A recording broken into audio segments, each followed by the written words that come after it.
말씀의 제목은 믿음을 지키라 라는 말씀으로 말씀을 전하도록 하겠습니다.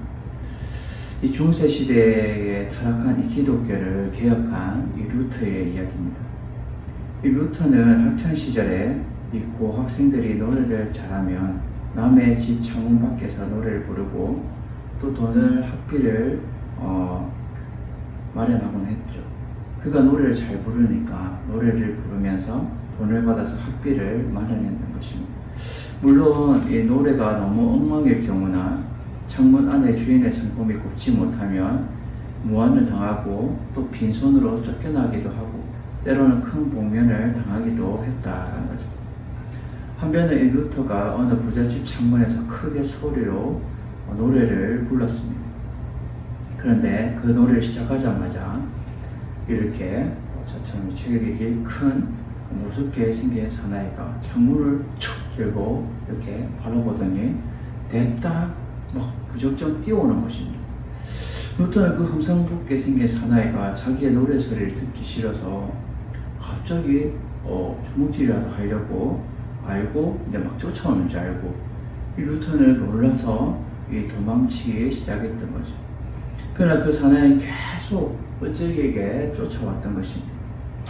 결국 발이 빠르지 못한 이 루터는 붙잡혀서 이렇게 떨었는데 그 사람은 루터에게 갑자기 의아의 행동을 하는 거죠. 돈뭉치를 툭 주는 것입니다. 알고 보니까 그 사람은 루터에게 장학금을 주려는 뜻한 마음을 가진 이 자선가였던 것입니다. 루터는 그때를 다시 돌아보면서 회고하면서 나는 목소리는 별로 좋지 않다 라는 이 열등의식 속에서 노래를 하다 보니 그 사나이가 뛰어오는 것도 자기를 해치기 위한 것으로 자기는 여겼다는 것이죠. 그러면서 그는 두려움의 안경을 끼고 내가 세상을 보면 세상 만사가 다 걱정과 염려로 가득 차 있고 이 믿음이라는 안경을 갈아 끼우면 세상이 다 감사하고 좋게 보이며 하나님의 손길로 보인다라고 말했습니다. 그렇습니다. 환경도 중요하지만 그 환경을 어떤 안경을 우리가 이렇게 저도 이렇게 안경을 끼고 있지만 어떤 안경을 우리가 끼고 바라보느냐가 다른 것이죠. 그리고 그것을 어떻게 해석하고 또 어떻게 우리가 받아들이냐에 따라서 모든 것이 달라진다는 것이죠. 여러분들은 지금 어떤 안경을 끼고 있습니까? 두려움 안경입니까? 아니면 믿음의 안경입니까? 어느 목사님이 20년 동안에 이 위정병을 앓았습니다. 아무리 막 기도하고 약을 먹고 수술해도 소용이 없었던 거죠. 거의 죽을 것 같았습니다. 그래서 그는 마지막으로 찬송이나 부르자 하고 찬송 부르기로 했습니다. 하나님의 영광을 위하여 찬송합니다. 나는 죽어도 좋습니다. 당신의 뜻이 있을 걸 생각하고 나는 감사합니다 라고 마음속으로 외치면서 모든 것을 주님께 의지한 채 찬송을 불렀던 것이죠. 더 나아가서 주님이 하실 일들에 대해서 이제 감사를 드렸습니다. 그 신뢰 중에 최고의 신뢰를 주님께 드렸던 거죠. 그러자 놀랍게 목사님의 그 병이 깨끗하게 낫게 되었다는 거죠. 이 제사장인 사가랴와 그의 아내 엘리사벳은 연로하도록 아기를 갖지 못했습니다.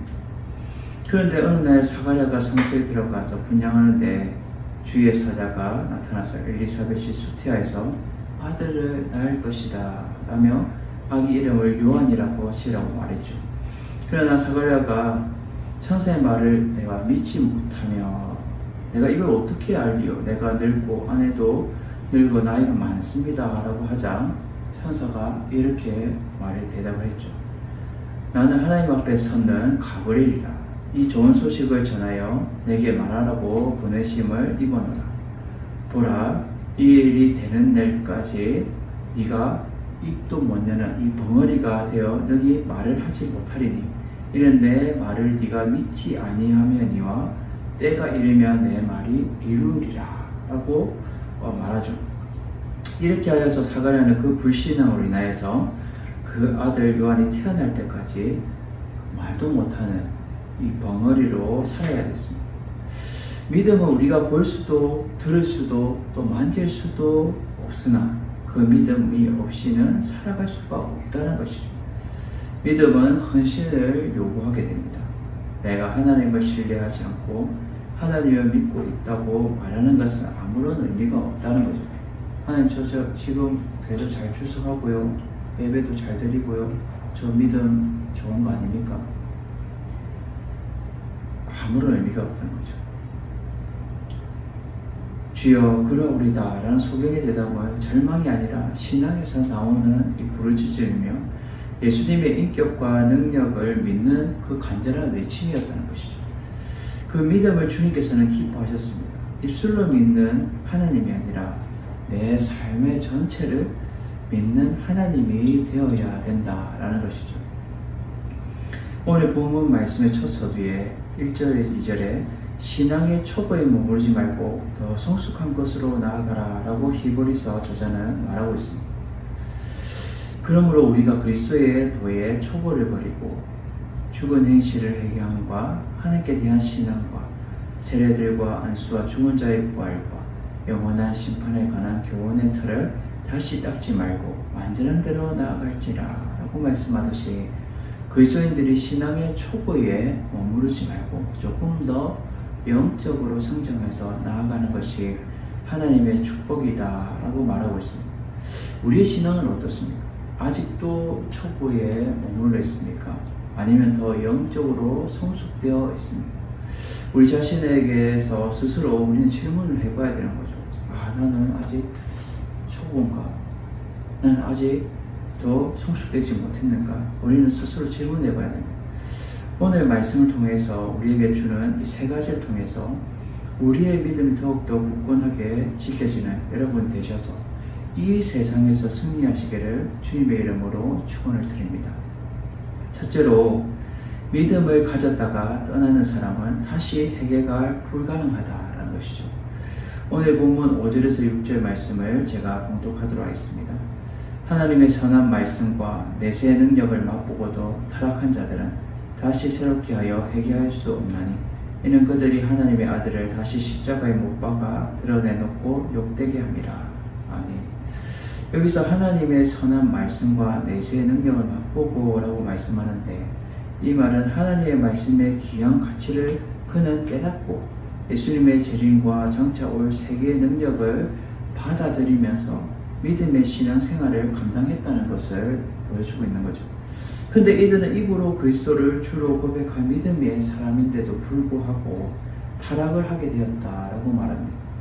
여기서 타락한 자들은 한쪽으로 떨어져 나가다라는 의미로 영적 체험을 받아서 그리스도인이 되어 하나님께서 부어주시는 좋은 은사를 체험하다가 하나님을 결국 나중에 거부하고 하나님께서 떨어져 나간 자들을 가리키는 것이죠.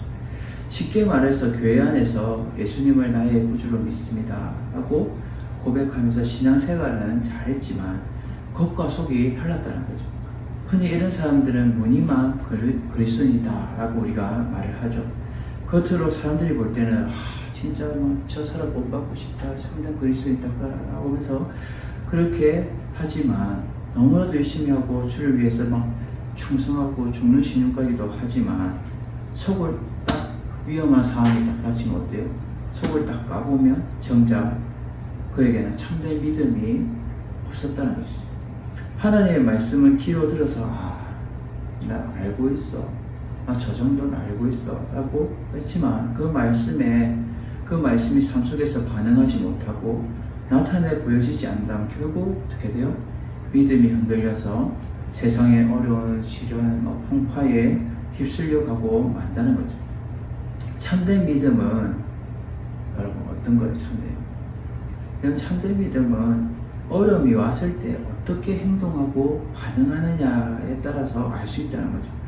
어떤 사람들이 이렇게 말합니다. 제가 이래봬도요 교회 주일학교 출신이고요, 저는요 학생회장도 했고요, 청년회장도 했고요, 교회에서 봉사도 많이 했어요.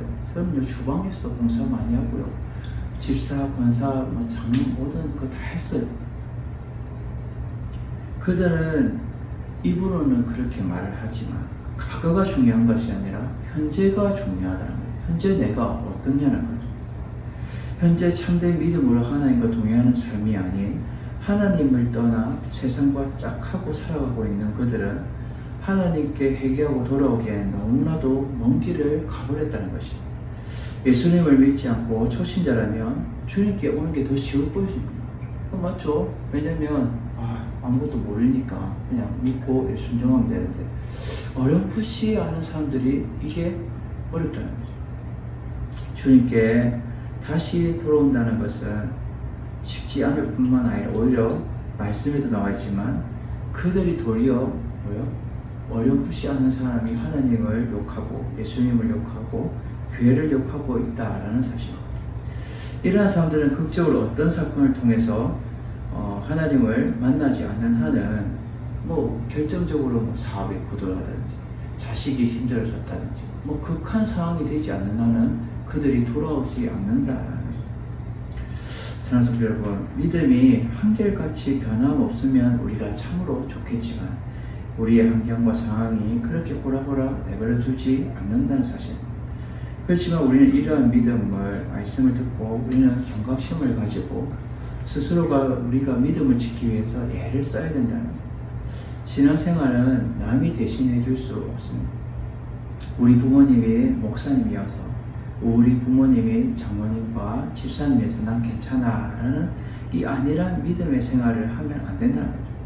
주변에 보면 목사 아들의 목사들도 있고 목사님 딸도 있고 다들 직분자의 자녀들이 얼마나 세상 속에서 그들이 믿음 없는 것을 활개치면서 교회를 욕하고 목회자를 욕하는 것을 저는 보았습니다. 본인의 믿음은 본인이 지켜야 된다는 것이죠. 날마다 믿음의 생활에서 우리는 이탈하지 말고 날마다 주 안에 거하여서 믿음으로 이 세상을 넉넉히 이기고 승리하는 여러분 되시기를 주님의 이름으로 축원을 드립니다. 둘째로 참된 그리스도인이라면 성숙되어 장성함에 이르러야 된다는 거죠. 오늘 본문 7절에서 8절 말씀을 제가 봉독하도록 하겠습니다. 땅이 그 위에 자주 내리는 비를 흡수하여 밭가는 자들이 쓰기에 합당한 채소를 내면 하나님께 복을 받고 만일 가시와 엉겅퀴를 내면 버림을 당하고 저주함을 겪어 그 마지막은 불사름이 되리라. 아멘. 여기서 이 두 가지의 모습을 밝히 말해주고 있습니다. 복을 받는 것과 버림을 당하게 되는 상태를 보여주고 있는데 먼저 이 복을 받는 것은 그리스도인들이 예수님을 믿는 이 도리에 어긋나지 아니하고 성숙한 신앙으로 발전해 나아갈 때에 그것을 은혜 베푸시고 돌보아 주신다라는 거죠. 반대로 이 버림을 당하는 것은 그리스도인들의 신앙이 성장하지 못하고 예수 그리스도를 믿는 도리에서 어긋났을 때 그때 버림을 당해야 되는 것입니다. 이렇게 버림을 당하게 되면 마지막에는 어떻게 됩니까? 불사름으로 소멸이 된다라고 말씀하고 있습니다. 우리는 참된 그리스도인이라면 하나님에게서 버림당하는 것이 아니라 우리는 더욱더 성숙되어 장성함으로 복을 받아야 하는 것입니다. 마태복음 13장에 보면 이 알곡과 가라지 비유가 나오게 되죠. 우리가 교회 안에도 이래 보면은 알곡도 있고 가라지도 있다라는 거죠. 근데 사람들이 이것을 다 골라내는 것이 아니라 하나님이 그 주수 때에 구별해서 국간을 넣는다라고 말씀하고 있습니다. 사람이 이렇게 알고 주정이 이렇게 골라내는 게 아니라는 거죠. 하나님이 미리 아시는 것입니다. 이 영혼이 복을 받을 만한지 아니면 이 영혼이 버림받아야 될 것인지 그것은 하나님만 아신다라는 거죠. 우리가 참된 그리스도인이라면 하나님의 말씀을 듣고 죄를 회개하고 또한 깨달아 결실을 얻으면서 우리 삶 속에서 이러한 성숙된 삶을 살려고 몸부림을 친다는 것입니다. 그리고 더욱더 주님을 닮아가는 삶을 살아가야 된다라는 것입니다. 사랑하는 성도 여러분, 우리의 학교와 직장과 삶의 터전에서 우리는 참된 그리스도인답게 살아가야 되며 날마다 예수님 안에 더욱더 성숙하고 장성한 자로 우리는 세워가야 되는 것입니다. 히브리서 12장 2절에 이렇게 말하죠. 믿음의 주여 온전케 하시는 이인 예수를 바라보자 라고 말씀하듯이 우리는 이 세상 것을 바라보면 안 되고 오직 누구를 바라봐야 된다고? 예수 그리스도를 바라보고 더욱더 닮아가는 또 그분을 바라봄으로 인해서 우리 신앙이 더욱더 믿음이 더욱더 성숙되고 장성함에 이르게 되는 것을 우리는 되어야 된다는 거죠. 날마다 겉으로만 우리가 드러내는 것이 아니라 참된 그리스도인이라면 성숙되어서 장성함에 이를 때까지 우리는 나아가야 된다라는 것을 말해주고 있다라는 것이죠. 마지막 세 번째로 우리는 참된 소망이신 예수 그리스도를 믿고 인내해야 된다는 거죠. 오늘 본문 12절 말씀을 제가 봉독하도록 하겠습니다. 우리가 간절히 원하는 것은 너희 각 사람이 동일한 부지런함을 나타내어 끝까지 소망의 풍성함에 이르러 게으르지 아니하고 믿음과 오래 참음으로 말미암아 약속들을 기업으로 받는 자들을 본받는 자가 되게 하려는 것이니라. 아멘. 어떤 사람이 배를 타고 가다가 물속에 이제 진주를 빠뜨리게 된 거죠. 이 사람은 이제 배가 육지에 닿자마자 큰 바가지로 바닷물을 막 이렇게 진주 귀하니까 그거를 찾기 위해서 바닷물을 버리기 시작했습니다. 그가 사흘 동안 끈기 있게 물을 퍼내고 있을 때에 어떻게 물속에서 진주가 나온 게 아니라 이 거북이가 나와서 물었습니다. 당신은 뭘 하려고 물을 계속 퍼고 있어? 라고 말하니까 바닷물 속에 빠뜨린 나는 진주를 찾으려고 물을 퍼고 있어 라고 대답을 한 거죠. 그러니까 또 거북이가 묻는데 그런데 이 일을 언제까지 할 생각이요? 라고 물은 거죠. 아니 계속 사흘 동안 계속 그 큰 바닷물을 어떻게 다 퍼냅니까? 맞죠? 근데 이 얘기를 하니까 물론 이 바닷물을 다 퍼낼 때까지 해야지 라고 말했던 거예요.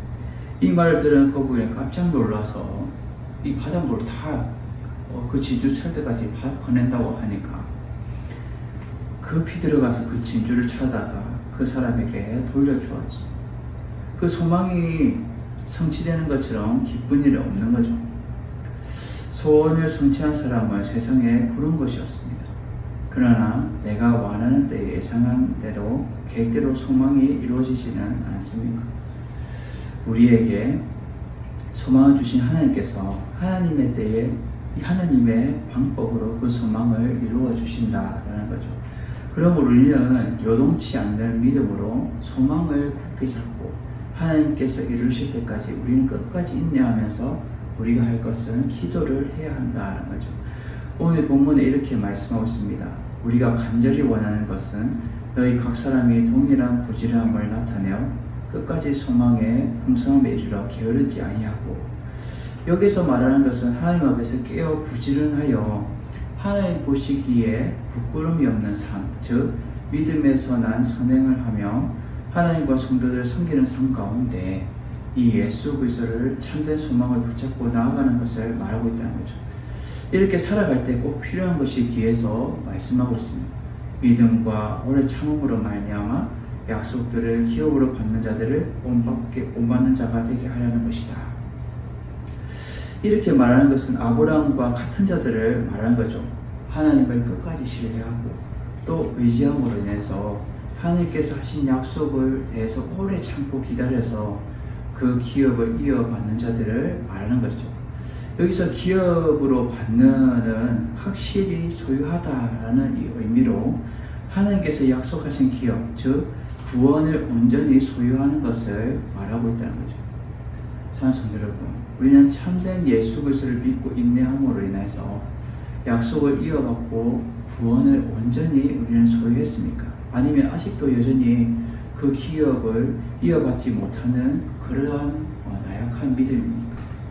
우리 스스로 한번 질문해 봐야 되고 진지하게 주님을 바라보고 의지하면서 여러분들이 날마다 그러한 믿음의 기도가 있어야 될 것입니다. 어떠한 어려움이 어떤 시련이 여러분들의 주어진다 할지라도 나는 주의 길을 가리라는 우리가 찬양도 있듯이 우리는 주의 길을 가리라는 고백을 날마다 하면서 여러분들은 살아가기를 주님의 이름으로 축원드립니다. 사랑하는 성도 여러분, 우리가 한 주간 살아가면서 우리의 믿음을 스스로 진단해 보는 것은 오직 예수 그리스도로 거울 삼아 비추어서 나의 믿음이 굳게 섰는지 아니면 안 섰는지 우리는 확인하는 시간이 되시기를 바랍니다. 그래서 우리의 믿음이 더욱더 굳게 지킬 수 있는 우리 모든 성도 여러분 되시기 위해서 어디서든지 예수님을 1등으로 여기는 여러분들 되시기를, 그리고 믿음을 끝까지 기도로서 지키는 여러분 되시기를 주님의 이름으로 축원을 드립니다.